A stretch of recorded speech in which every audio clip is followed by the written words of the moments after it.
Hi everybody, Paul here. So sometimes a check engine light symbol, like the one here, will illuminate on the dashboard of a person's car and it won't turn off. So since it doesn't tell you anything more, people are left wondering what made it come on. Well, basically it's telling you something's wrong with the emission system which it monitors. So let's talk about the most common reasons why your check engine light comes on. Keep in mind, a steady light means it's something minor and a blinking light means it's something more serious. One big caveat I also want to mention here is that a lot of these parts do eventually need to be replaced because they just get old, tired, and worn out. However, some of these items will wear out prematurely because of not performing routine maintenance. So here we go. Number 1 is a faulty gas cap. This maintains pressure in the fuel tank and keeps fumes from being released into the air. The gas cap could simply be loose, damaged, or missing. Number 2 is a faulty oxygen sensor. This measures the amount of unburned oxygen in your exhaust system and controls the air-fuel mixture going to the engine. Your vehicle can have more than just one of these. Premature failure can be caused due to your engine burning more oil than normal or also higher concentrations of ethanol in your gasoline. Not replacing it will cause reduced gas mileage, rough idle, and eventually damaging spark plugs and catalytic converters. Number 3 is a faulty air-fuel ratio sensor. This measures the air-fuel mixture in the exhaust manifold and controls the air-fuel mixture going to the engine. Failure of this part will cause reduced gas mileage, a drop in engine power output, and delayed response when accelerating, as well as rough idling and even stalling. Number 4 is a faulty mass airflow sensor. This part measures how much air is coming into the engine and then determines how much fuel to send to the engine. Failure of this part can cause a reduction in gas mileage, engine hesitation during acceleration, harm oxygen sensors, spark plugs, and catalytic converters.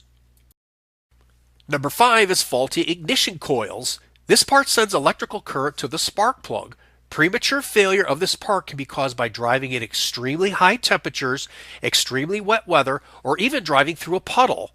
Failure of this part can cause engine misfiring, rough idle, or reduction in power, and not being able to start the engine.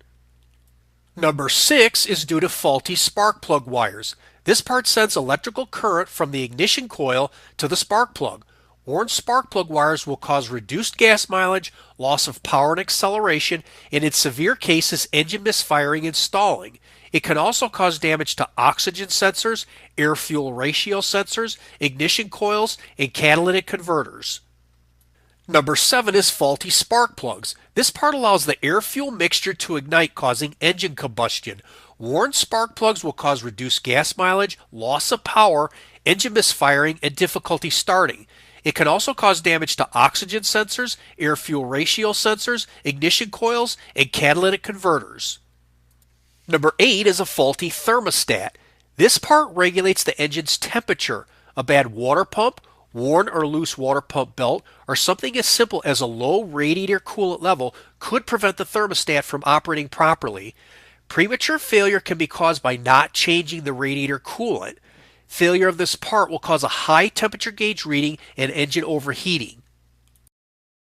Number 9 is a faulty EGR valve.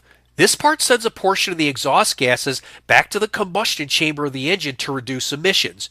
Premature failure of this part can be caused by not changing your engine oil regularly, which causes carbon buildup and clogs the valve. The good news is it can often be fixed just by cleaning it.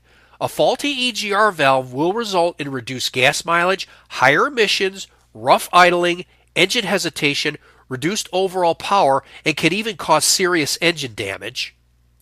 Number 10 is a faulty evaporative emission canister purge valve, or EVAP. This part prevents fuel vapor in the fuel tank from being released into the atmosphere and controls the amount of fuel vapor released from the charcoal canister. A faulty valve usually means it's stuck open or the vacuum hoses attached to it are damaged, which can cause rough idling and hard starting. And last, number 11, a faulty catalytic converter. This helps turn harmful carbon monoxide into carbon dioxide. Failure of this part is due to other underlying problems that have not been fixed, the most common being faulty oxygen sensors, mass airflow sensors, spark plugs, or spark plug wires. Of all the items we've covered, this will be the most expensive to repair. If you don't replace it, your vehicle will have reduced overall engine performance to include reduced gas mileage, reduced acceleration and power, and may run at higher temperatures. It also won't pass emission tests. So if your check engine light does come on, the easiest way to determine which part needs to be replaced is to go to an auto parts store.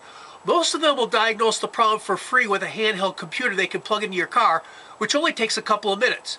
Most of these parts aren't that difficult to replace, and you might be able to do the work yourself. If you can't do the work yourself, then you'll need to take it to a mechanic. So I hope this helps somebody out there. If you like this video, would you please hit the like button below, share it with your friends, and please be sure to subscribe. God bless you and have a great day. Bye for now.